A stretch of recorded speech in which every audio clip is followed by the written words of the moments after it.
Mika, patawarin mo na ako. Naging kampante ako na alam mo na mahal kita. Mati, kung mahal mo ko, hindi mo ako isasawalang bahala. Please, wala na ba talagang pag-asa? I'm sorry, Mati. Pero hindi na. Wala na akong balak pang makipagbalikan sa'yo. At sana, eto na rin ang huling beses na magkikita tayo.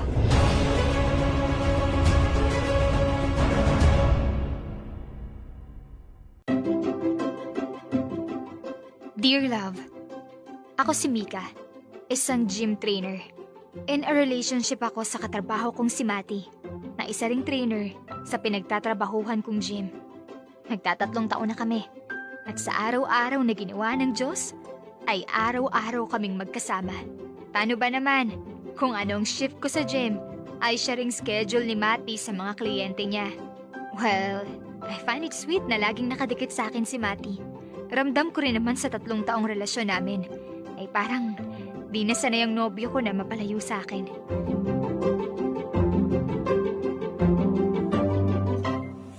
Thanks, Coach Mika. Grabe. Ilang buwan pa lang ako dito pero feel ko ang borta-borta ko na. Basta consistency ah. O siya, see you! Bye, Coach. Bebo, tapos na ako sa client ko. Pauwi na ako. Gusto mo sumabay? Bebu, may client pa ako mamaya eh. Last na yun, kaso mukhang late na ako matatapos. Anong oras yung tapos ng workout niya? Mga 9 p.m. Baka hindi na kita maghintay nun. Pwede bang ngayon na natin pag-usapan yung sasabihin mo kamo sa akin? Yun ba? Mika, sana hindi mo tumasamain. Huwag mo sanang isipin na ikaw yung may problema, ha? Huwag mo sabihin sa akin, nakikipag-break ka na? Hindi sa ganun. Gusto ko lang ng space. Kasi naman, magbabakasyon ako sa Miami, sa kuya ko. Baka kasi hindi kita mabigyan ng oras. Wow! Bakasyon lang yun. Hindi ka nga magtatrabaho dun. Mahirap bang i-keep yung communication, Mati? May internet naman, di ba? Hello? First time kasi natin na magiging long distance at hindi ko alam kung kaya ko ba na palaging mag-update habang nandun. Mati, nagpapatawa ka ba? 1 buwan ka lang naman dun. Bakit need ng space? Ano, dahil bakasyon ka? Dapat bakasyon din yung relasyon natin? Please, Mika. Sana maintindihan mo ako. Hindi rin madali sa akin yung desisyon na to.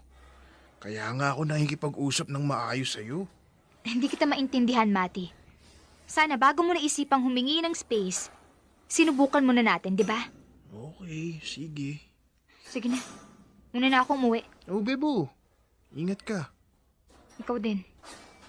Kakainis. Nakakatawa, di ba? Bakasyon lang ng 1 buwan sa US tapos kailangan na niya ng space? Para saan? Kahit pa ulit-ulit kong iproseso sa utak ko yung sinabi niya, hindi ko pa rin magets ang point niya. Napaka-unfair naman yata niya sa lagay na yun. Hanggang sa dumating ang araw ng bakasyon ni Mati sa Miami. At hindi ako pumayag sa space na hinihingi niya.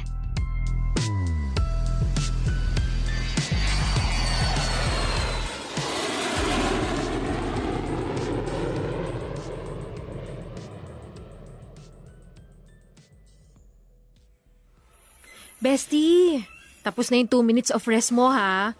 Game na ulit sa next set? Ay, nako. Nag-overthink pa rin ako. Naku, ano ka ba? Huwag ka na nga mag-overthink dyan. Nayaan ka na nga ni Mati na sumamang maghatid sa kanya sa airport, di ba? So, ibig sabihin nun, okay kayo. Think positive lang, no? For sure, pagdating nun sa US, tatawag agad yun. Okay. Siguro nga tama ka, Rhea. Hindi dapat ako nag-overthink. 1 buwan lang naman yun, Mika. Maso-survive nyo yan, no? Sana nga.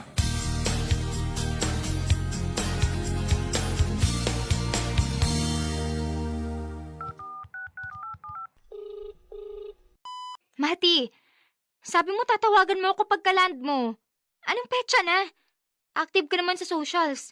Bakit hindi mo ako kinakausap? Update na naman yung hinihingi ko. Call me back. Bagamat di ako pumayag sa space na hinihingi ni Mati habang nakabakasyon siya sa US, ay mukhang tinutuon naman niyang sinabi niyang mahihirapan siyang magbigay sa akin ng update once makarating siya doon. Nakakainis. Dahil napupuyat ako kahihintay sa update niya at parang naghihintay ako sa wala. Kaya naman para sa katahimikan ko rin, ay binigay ko kay Mati ang higit pa sa space na hinihingi niya sa akin.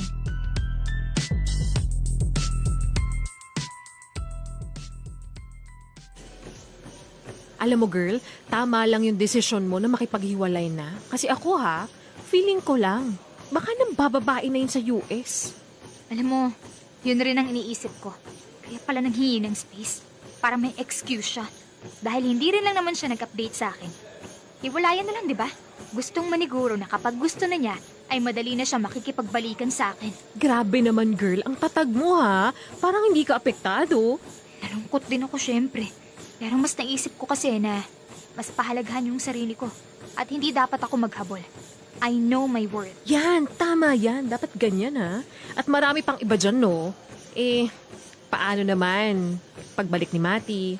Ayun nga, iniisip ko na rin na umalis dito sa gym. Para tuluyan na naming hindi makita ang isa't isa.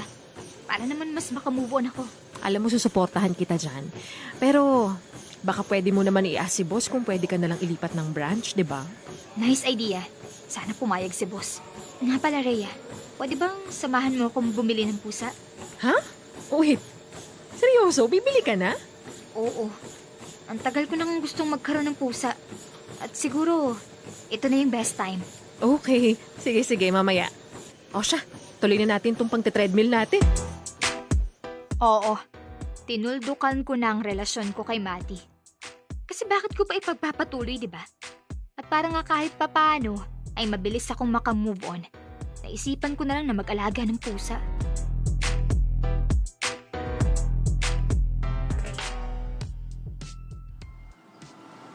Rhea, ano nga ulit yung breed ng pusa mo?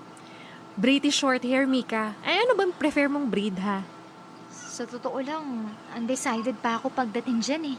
Alam mo, ang mabuti pa, tignan natin yung mga available dito sa pet shop. Grabe, ang daming breed, At may British Shorthair din dito. Tingnan mo. Yes, ma'am. Isa po yung breed na yan sa pinakamabenta dito sa shop namin. Wow! Tignan mo yung kulay ng mata niya. Asul na asul. Anong breed nito? Ragdoll naman yan. Magugustuhan niyo po yan kung mahilig kayo sa mga stuffed toy. Kasi pag kinarga mo po sila, para ka na rin yumayakap ng stuffed toy. Ang cute! Oo nga, no. Napaka-cute at mukhang malambing. Opo, ma'am. Sociable yan. Hindi sila mailap sa tao. At madalas, sila pa yung lalapit sa'yo. Kaya perfect for first-time fur parents. Gusto ko nito. Gusto ko ng ragdoll. Pero yung presyo, grabe, ang mahal. Pag-iisipan ko muna. Pero sulit naman yan, ma'am. At for sure, magugustuhan rin po yan ng boyfriend nyo. I'm single. Ganon po ba, ma'am? Sorry po. That's okay. Pero sige, pag-isipan ko kung kukunin ko siya, ha? Sige, ma'am. Gusto nyo, save nyo po number ko. Para just in case makapag-decide po kayo, re-reserve ko kaagad at ako mismo ang mag-aasikaso sa inyo. Sure. Dilan po pala, ma'am. Mika.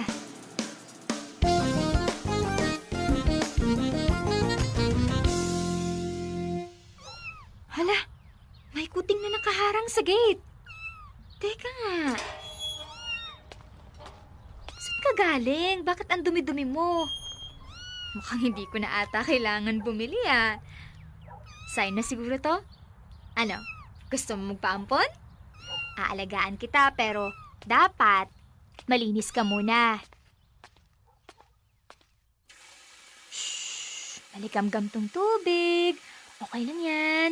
Hindi ka lalamigin dyan. Kapag malinis ka na, dito ka natitira magmula ngayon. Okay? Kaya behave ka lang dyan. Ayan o. Diba? Tignan mo. Mas cute ka kapag malinis. Papatuyuin na kita, ha? Perfect! Eh di nakita ko lalo kung gaano ka-cute. Diba? Dahil behave ka at pumayag kang magpalinis, magmula ngayon, dito ka natitira, ha? Sandali. Tatawagan ko si Rhea. Tsak matutuwa yun kapag nakita ka. Hello, Mika. Ano? Kumusta? Nakapag-decide ka na? Bibilhin mo na ba yung ragdoll? Rhea! Surprise! Oh, yung cute! Sino nagbigay? Walang nagbigay. Nakaharang siya sa gate ng bahay namin. Gusto sigurong magpaampon. Alam mo, malinaw na yung sign, no? Hindi mo na kailangan bumili. Ang ganda naman ng pusa mo. Tricolor pa! Kaya nga, saka tignan mo yung color combination. Black, orange, and white. Tapos, yung mata niya, katulad ng mata ng ragdoll kanina. Asul na asul rin. Oo nga, ang cute! Ano, may pangalan na ba? Dahil blue yung mata niya, ang pangalan niya... Conan! Tama! Blue rin kasing mata ni Detective Conan. Ang cute! Ay nako, Mika, bukas ha. Bibigyan kita ng wet and dry food para kay Conan. Thank you, Rhea! You're welcome and I'm so happy for you. Isa ka na rin ganap na fur mom. Nakaligtas nga sa pagiging batang ina. Nag-anak naman ng batang 4 ng paa. I'm sure mas malaki ang may tutulong ng pag-aalaga mo ng pusa sa pag-move on mo, no?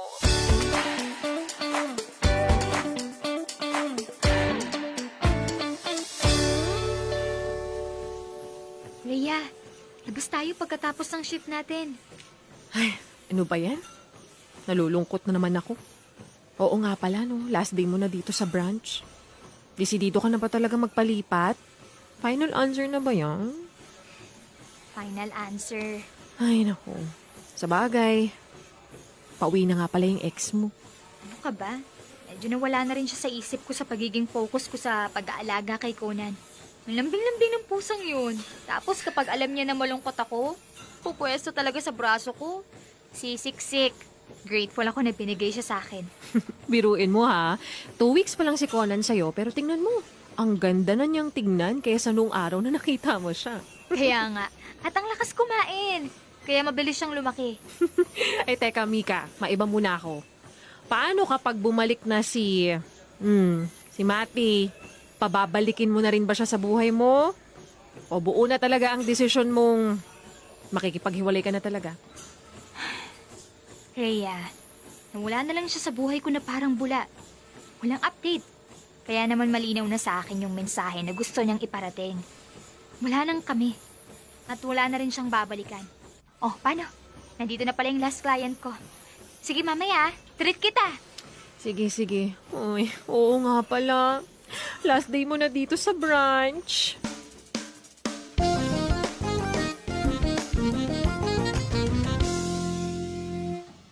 Coach Mika, may naghahanap po sa inyo. Okay. Ma'am, last set, 20 reps. Tapos, 30 seconds rest pagkatapos. Balikan po kita agad. Mati? Anong ginagawa mo dito? Paano mo nalaman? Tinanong ko si boss. Pagpasok ko, ikaw agad ang una kong hinanap. Bakit hindi mo man lang sinabi sa akin na lumipat ka na ng branch? Mati, baka nakakalimutan mo. Wala na tayo. So, hindi na ako dapat mag-update sa'yo. Mika, ayokong makipaghiwalay sa'yo. Space lang naman yung gusto ko ha. Now I'm back. Mati, pwede bang huwag kang maging unfair? Sige na, Mati. May kliyente ako. Mika, Bebo, please. Please, hindi ako titigil. Please, bigyan mo pa ako ng isa pang pagkakataon. Tawon mo nga ako. Oh, sagutin mo ang mga tawag at text ko, okay? Pagkatapos ng shift mo, kumain tayo sa labas, ha? Mati, hindi na. Sige na, umalis ka na.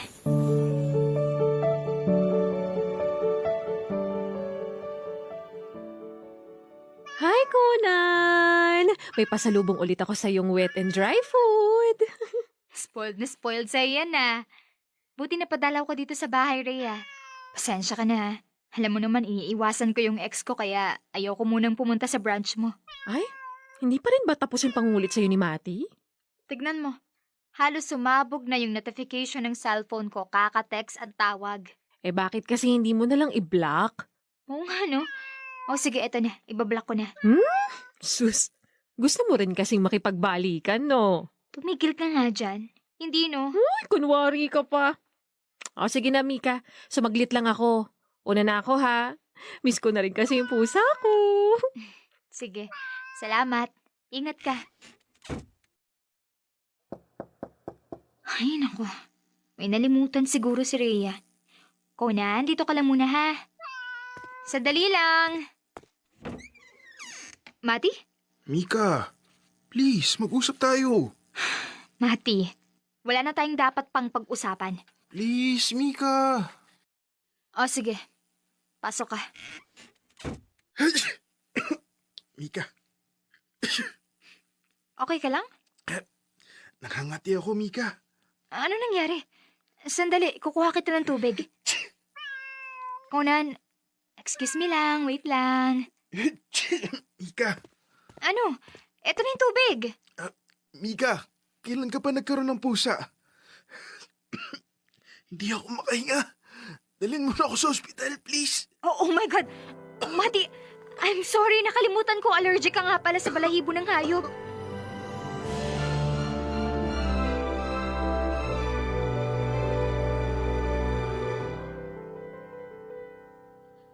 Mukhang ayaw mo na nga talaga sa akin, Mika.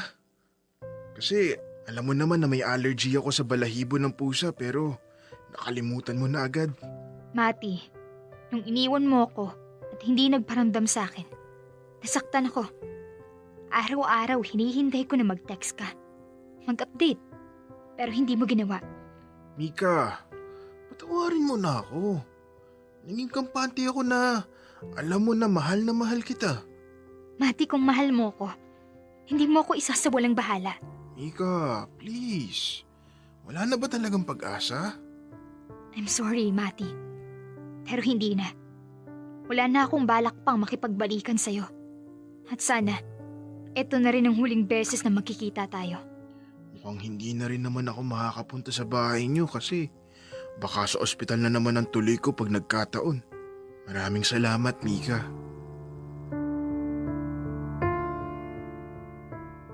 Dear love, itinoon ko na lang ang atensyon ko kay Conan.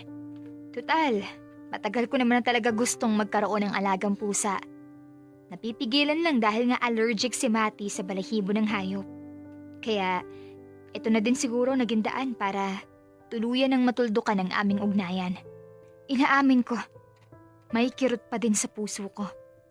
Pero, mas naging magaan at madali ang lahat dahil kahit papano, nandito na si Conan. Well, ano magagawa ko, 'di ba? Kundi irespeto ang sarili ko at lumayo sa taong hindi kayang pahalagahan ang pagmamahal ko.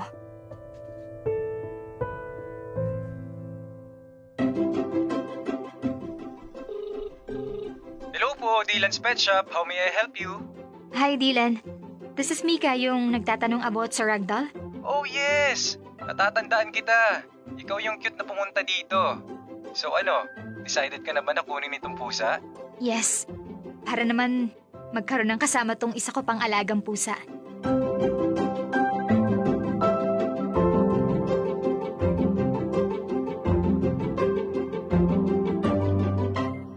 Dear Love, araw-araw sa Love Radio.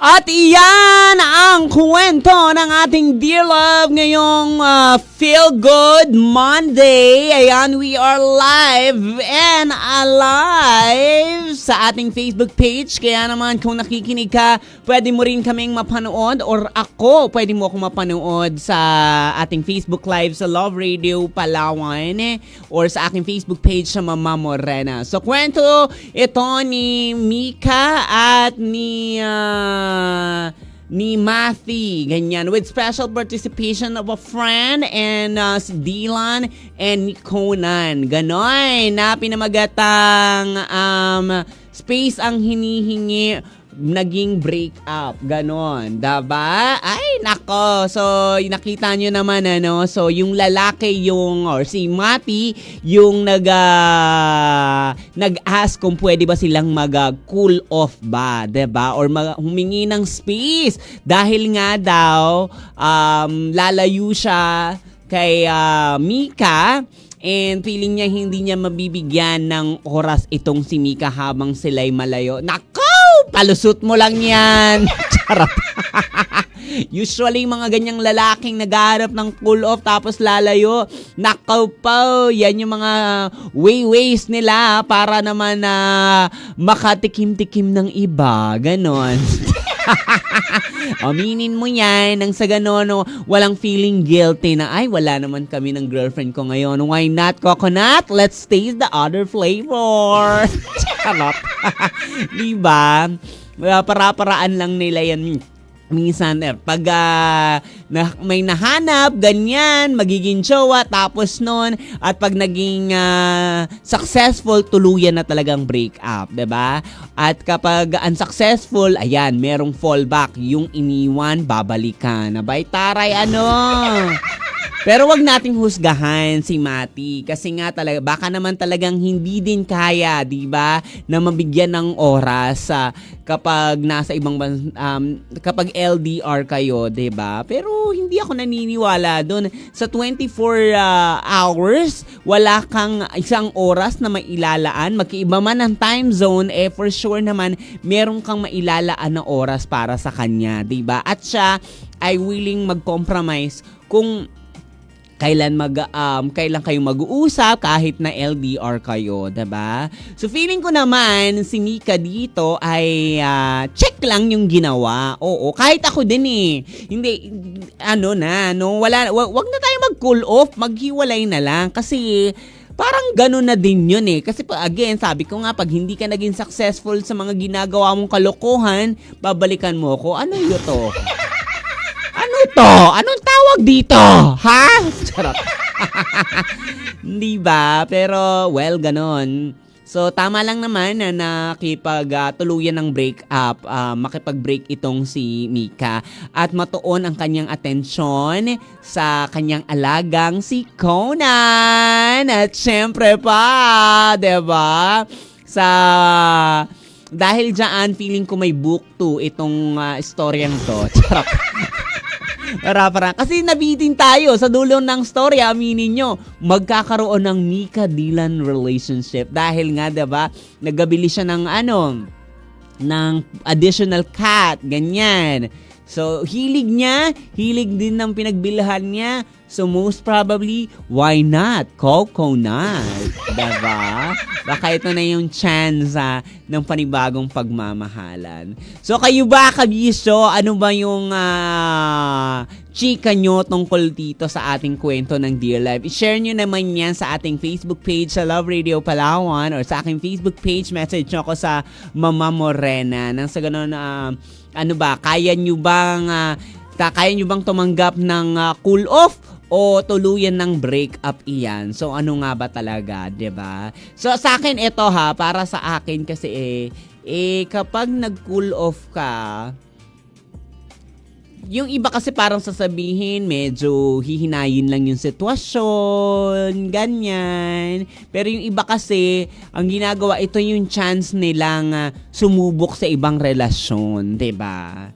So, kapag naging successful, tutuluyan ng iiwan, 'di ba? Yun yung malungkot doon. Pero sa akin, feeling ko, wala, break na lang kung talagang ayaw. Bakit pa kailangan ng cool off? Kung ano pang palalamigin, ganyan, yung ulo mo? Chares. Kaya ko namang painitin yan. Chares. Ay nako, salamat sa inyong pagtutok talaga, no? Pagtutok sa ating kwento ng Dear Love ngayong Feel Good Monday, and live and alive si Mama Morena. And of course, tuloy natin ang ating kwentuhan sa ating Facebook page. And of course, hanggang mamaya pa tayo ng 12:00 ng tanghali. Kaya dyan ka lang, kabisyo, sapagkat dito lang ako.